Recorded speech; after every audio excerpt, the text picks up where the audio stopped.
Monsieur Ndiaye, j'ai beaucoup apprécié la teneur des questions et quand je vous écoute, je me rappelle, il y a de cela quelques mois, son Excellence Macky Sall, président de la République, avait demandé à ce que les tarifs soient le plus accessibles possible aux citoyens consommateurs. C'est une préoccupation du président, c'est aussi une préoccupation de l'autorité de régulation des télécommunications et des postes. Pour baisser les tarifs, il y a plusieurs mécanismes et plusieurs leviers sur lesquels on peut actionner. Le premier levier, c'est de renforcer la concurrence. On ne peut pas se lever un bon jour et prendre le curseur, l'amener à un niveau souhaité. Le renforcement de la concurrence est un levier important pour baisser les tarifs. Qu'est-ce que l'autorité de régulation des télécommunications a fait pour renforcer la concurrence? Premièrement, en introduisant des fournisseurs d'accès Internet dans le marché, favorise l'éventail de choix. Comme le disait tout à l'heure doyen Thiam, donne l'occasion et l'opportunité aux consommateurs de choisir parmi plusieurs offres. Donc, l'introduction des fournisseurs d'accès Internet avait pour objectif de baisser les tarifs Internet. Deuxièmement, il n'y a pas que les tarifs Internet, il y a les tarifs du fixe mobile.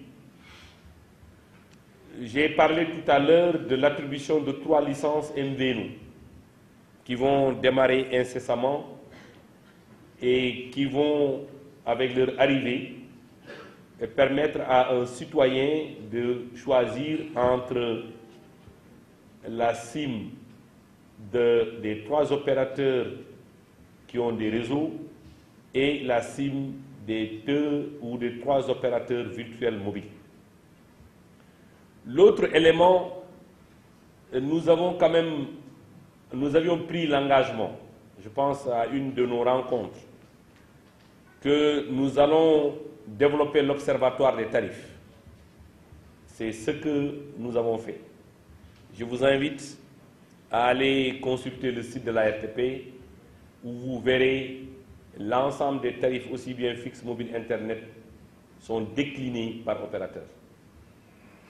L'autre élément qui est aussi un élément important qu'on est en train de vivre ce matin, c'est le dégroupage de la boucle locale.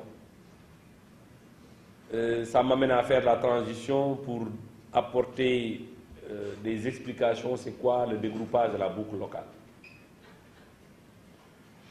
En dégroupant la boucle locale, on donne la possibilité d'accéder à cette ressource dont seul Sonatel était utilisateur. C'était la propriété de Sonatel. Vous savez, la Sonatel, quand même, comme l'a dit tout à l'heure le directeur de la communication, c'est le grand frère des opérateurs de télécommunications. Il a hérité d'une situation en tant qu'opérateur historique. Il a aussi hérité d'une certaine infrastructure de télécommunications.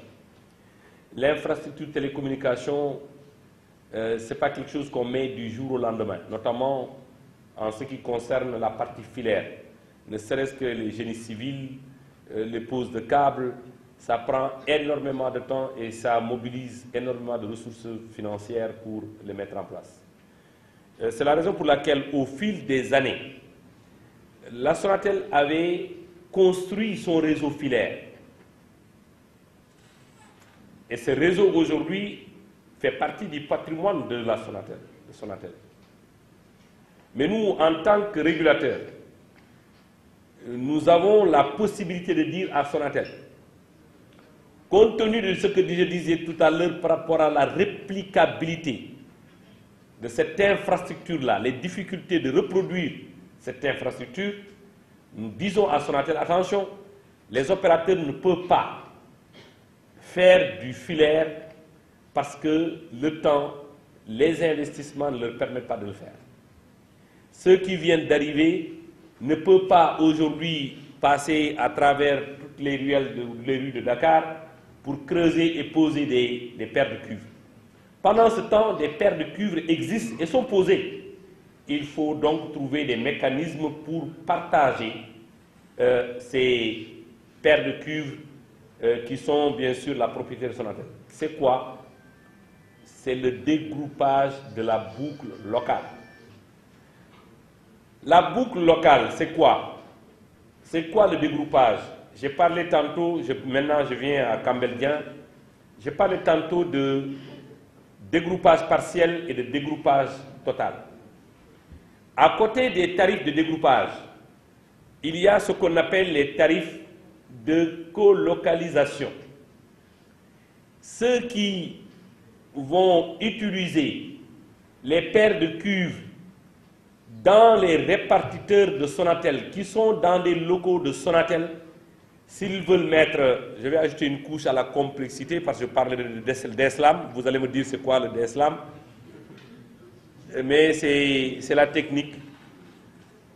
L'opérateur qui veut mettre son DSLAM pour faire de l'ADSL et utiliser la continuité métallique, la paire de cuivre, du répartiteur de Sonatel jusqu'au sous-répartiteur dans le quartier, jusqu'au point de concentration sur le poteau, jusqu'à la prise chez le client, a besoin d'installer ces équipements chez Sonatel. Ces équipements, naturellement, consomment de l'énergie, ils consomment de l'espace. C'est pourquoi il y a des tarifs de colocalisation qui incluent ce qu'on appelle le paiement, il y a une partie énergie, etc., etc. Ces tarifs existent déjà, mais on se donne rendez-vous, Inch'Allah, cette année, à la fin de l'année, ou cette année, au courant de la révision du catalogue, pour essayer de booster un peu ou d'améliorer l'offre de colocalisation. Je reviens un peu au dégroupage. Dégrouper, ça veut dire quoi? Sonatel est propriétaire de la paire de cuivre. La paire de cuivre, je veux dire le fil que vous voyez, de son répartiteur, c'est-à-dire le centre où l'ensemble des fils arrivent, de là-bas jusqu'à chez le client à Guédiawaye, c'est la propriété de Sonatel. Un opérateur qui arrive, un opérateur alternatif, ou Tigo ou Expresso, qui n'a pas mis en place cette infrastructure-là, va, avec ce que nous avons fait aujourd'hui, voir Sonatel. J'ai un client à Guédiawaye qui veut faire de l'ADSL. Mais moi, pour faire de l'ADSL, il faut au moins avoir le support. Mon réseau n'a pas de support. Moi, je n'ai pas de réseau avec un support. Nous avons dit à Sonatel, s'il y a un d'entre eux qui veut faire de l'ADSL, vous avez obligation de chercher un support libre et de lui donner, moyennant des abonnements mensuels. Si Tigo ou Expresso a 50 clients au centre-ville qui veulent faire de l'ADSL, c'est-à-dire avec du filaire, ils vont aller voir Sonatel, ils vont dire Sonatel, j'ai des clients X, Y et Z, ils n'ont même pas besoin de dire que j'ai des clients X, Y et Z, nous voulons que vous nous donnez 50 ou 60 ou 30 ou 40 paires de cuves, j'en ai besoin pour telle localité. Nous avons aussi une visibilité sur les disponibilités, parce que je pense que c'était les premières études que nous avons faites. c'est de faire l'état des lieux. L'état des lieux, c'est de déterminer combien de disponibilité Sonatel a. Sonatel ne peut pas dire non, attends, de l'autre côté, moi je ne peux pas te donner parce que tout est occupé. Nous savons ce qui est occupé, ce qui n'est pas occupé. Et si c'est occupé aussi, il y a des mécanismes qui nous permettent de vérifier qu'il n'y a pas de disponibilité. Donc, il prend sa paire de cuves. Qu'est-ce qu'il fait? Et si on est dans le cadre du dégroupage total, s'il veut faire du fixe ou il faut proposer des offres triple play, c'est-à-dire mobile, non, fixe, voix, Internet ADSL, excusez-moi, je vais emprunter TV Orange de Sonatel. La TV, s'il veut faire ces offres-là, il peut bel et bien les faire.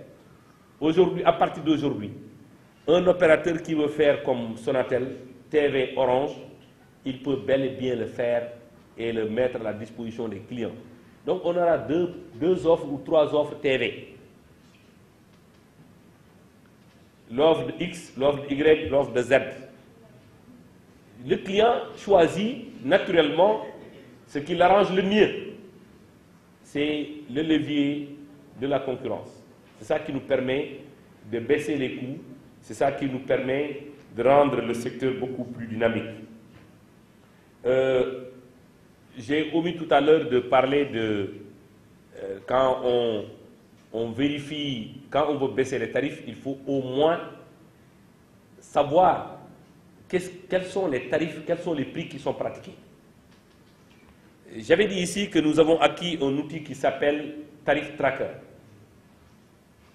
Tarif Tracker nous permet de vérifier est-ce que quand un opérateur vous dit si vous achetez un crédit de 1000 francs, vous avez un bonus de 5000. Est-ce que le bonus de 5000 est réel? Nous sommes capables aujourd'hui de le savoir. Est-ce que le bonus toute destination est réel? Parce que l'outil nous permet de tester ces offres. Si un opérateur, je vous dis, si vous appelez l'international, si vous appelez un opérateur XYZ, vous payez 1,99 francs la minute, nous sommes capables de vérifier est-ce que c'est 1,99 francs la minute, ou c'est 2 francs, ou c'est 3 francs, ou c'est 4 francs. Les opérateurs savent que nous le savons. La deuxième chose, le Code des télécommunications nous donne la possibilité de faire ce qu'on appelle l'audit des coûts. L'audit des coûts, c'est quoi?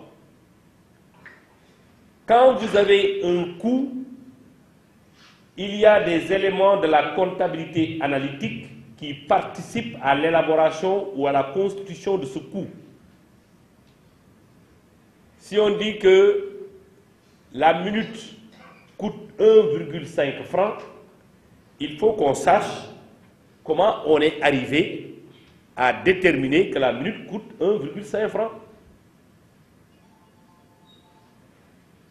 Ceux qui travaillent et qui perçoivent un salaire, les locaux, les amortissements, le centre, les équipements, l'ensemble de ces éléments qui constituent la comptabilité analytique qui permet de générer ou de donner le coût, le code nous permet de l'auditer.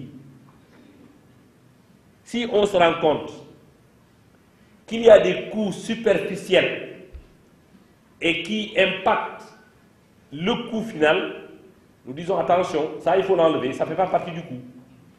Vous l'avez ajouté, c'est du superficiel, enlevez-le. Aujourd'hui, je parle sous le contrôle des 3 opérateurs, que les auditeurs sont chez eux. Nous avons choisi des cabinets qui sont actuellement chez les opérateurs et qui sont en train d'auditer la comptabilité analytique de ces opérateurs-là.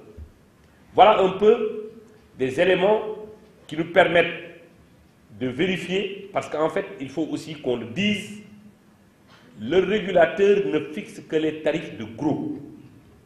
c'est important de le dire, les tarifs d'interconnexion, il appartient à l'opérateur de fixer les tarifs de détail.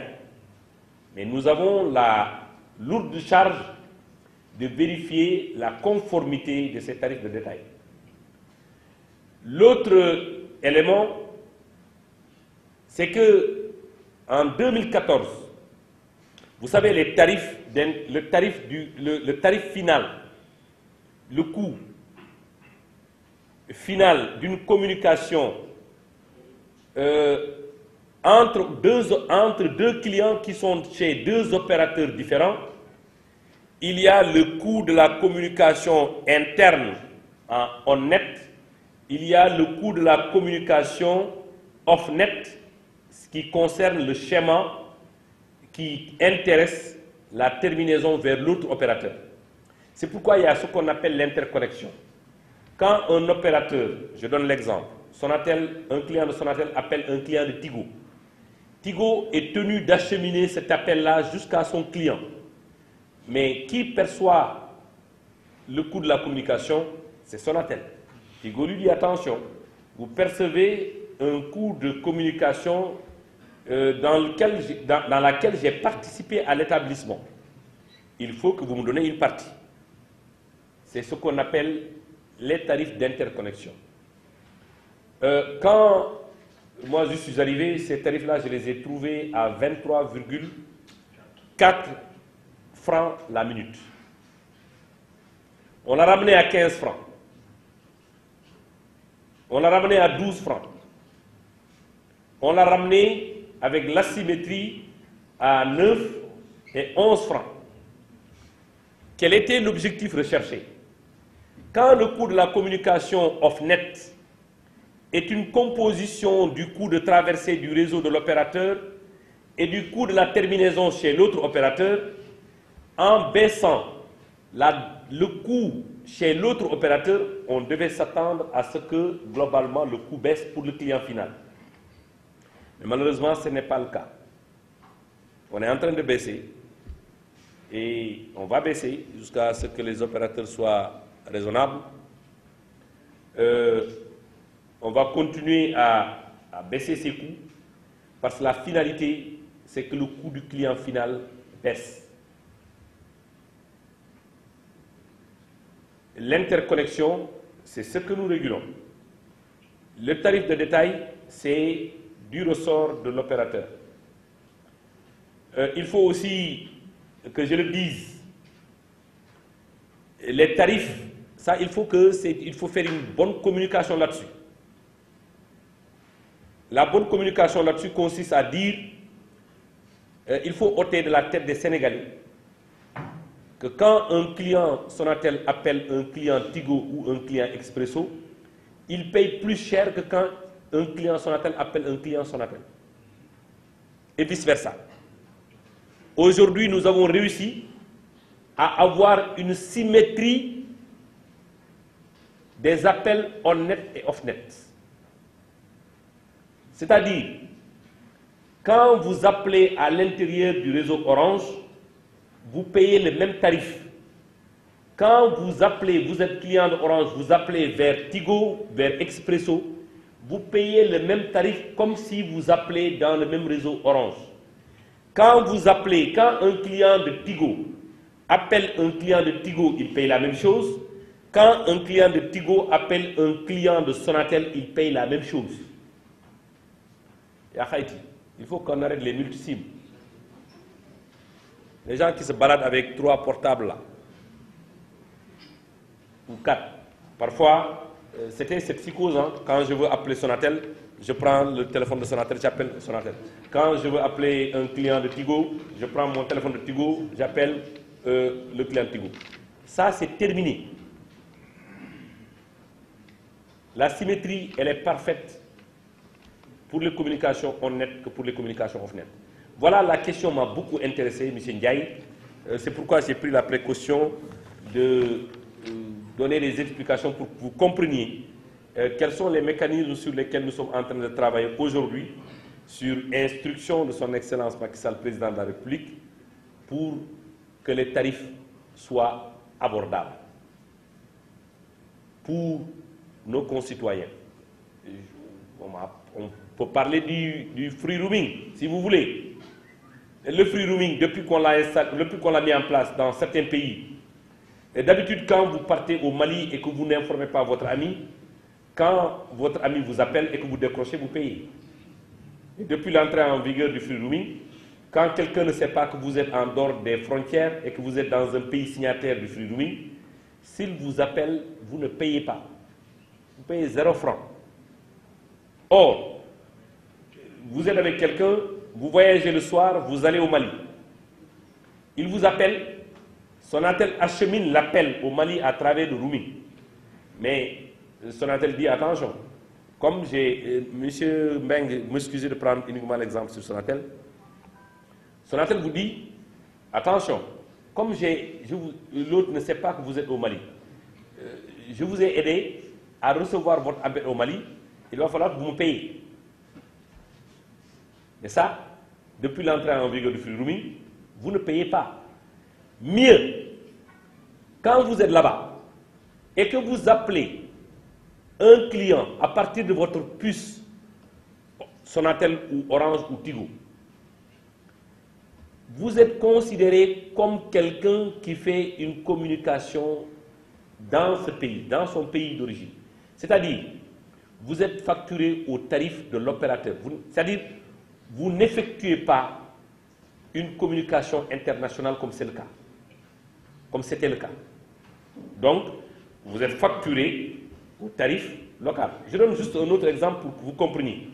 Vous allez au Mali, vous êtes au Mali, vous venez avec une puce Tigo, vous appelez votre ami malien avec son numéro malien.